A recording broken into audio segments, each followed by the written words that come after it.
Part of the reason I'm enthusiastic about this, and the reason the government takes it so seriously, is twofold really. We have a job in this recession, which we've heard a lot about in recent days, of steering the country through and using every weapon we have, the fiscal stimulus, all the investment that we are trying to keep up, to try to make the recession as short and as shallow as possible.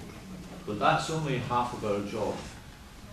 The other half of our job, and I think this is again where we differ from our political opponents, is that we want to try to play an active role in shaping Britain's industrial future.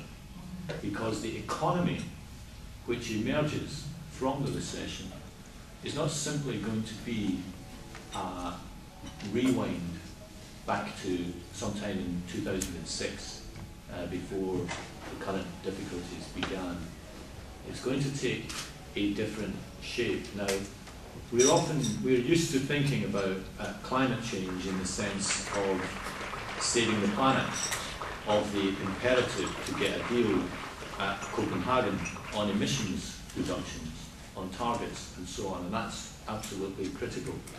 But there's another side of this, which is about the change in the way that we do things and the impact on the real economy of that change. The obvious examples are how we produce our energy, how we transport ourselves, how we heat our homes. All of this, how we produce our goods, all of this is going to undertake enormous change in the coming years. And from the government's point of view, we believe government has a very active role to play in trying to make sure that in Britain we develop a capability to make the most of these technologies, both from the country's economic point of view and also from the point of view of the life chances of the population. And so we will be very active on this front and already have been. I want to say a bit more about that. Probably in terms of government documents, the initial place to look is the New Industry, New Jobs strategy that we produced back in April. And that set out our view on this really, and it talked about several sectors. Sector may not be the right word, but certainly the transition to low carbon was one of 4 areas which we really highlighted as being critical to our industrial future, and we built on that with the publication since then of the low carbon industrial strategy. And in governmental terms, this is jointly owned by my department, the Department of Business, and by Ed Miliband's Department of Energy and Climate Change. And just to go through a few of the things in the low carbon industrial strategy which illustrate this concept of industrial activism in this area. As a government, we are committed to putting up to 60 million into capitalising on our wave and tidal strengths, obviously as an island nation, 15 million into nuclear advanced manufacturing research centre, 10 million for the deployment of electric vehicle charging infrastructure, 6 million into constructing low carbon affordable homes, 120 million to support the development of a British-based offshore wind industry. And as I say, these funds are not so much about picking individual companies, they're about developing national capability. And I believe that with regard to the trade union movement, this is an area where we can do a great deal of work together.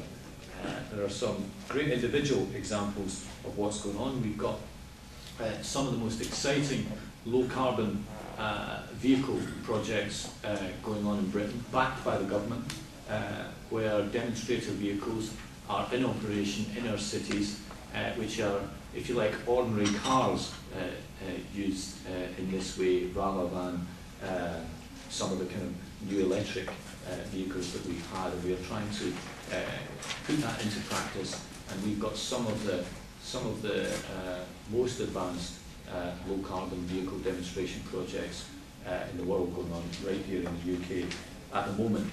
In the field of employment, the potential is enormous. It's already thought that in low carbon or potentially low carbon areas, there's about 880,000 people employed in the UK. The sector is expected to grow by 4% per annum over the coming years, and there are huge opportunities for what we've called green collar jobs. And we're determined to make the most of these through the kind of investments that I've set out. I also think that Britain's reputation as a good place to do business can hold us in good stead here. Let me just give you a couple of examples. Within the last 3 months, we've had Nissan announce that the North East will be the home for a new battery plant for their electric vehicle development. And we've also had Toyota announce that the first hybrid car that they will build in Europe will be built here in the UK. And that builds on the success that we've had over the last 25 years in attracting foreign manufacturers to use the UK as a manufacturing base. This is important because often Britain is talked of as some kind of post-industrial, purely service economy. It's not true. We are the 6th biggest manufacturing economy in the world, and from the government's point of view, we are determined that Britain will continue to be a place that makes things. You know, I believe that financial services will continue to be a critical part of our economy, but we are also determined that Britain will continue to be a place that makes things. And let me just say a final thing about another aspect of this, which I talked about national capability in terms of industrial activism.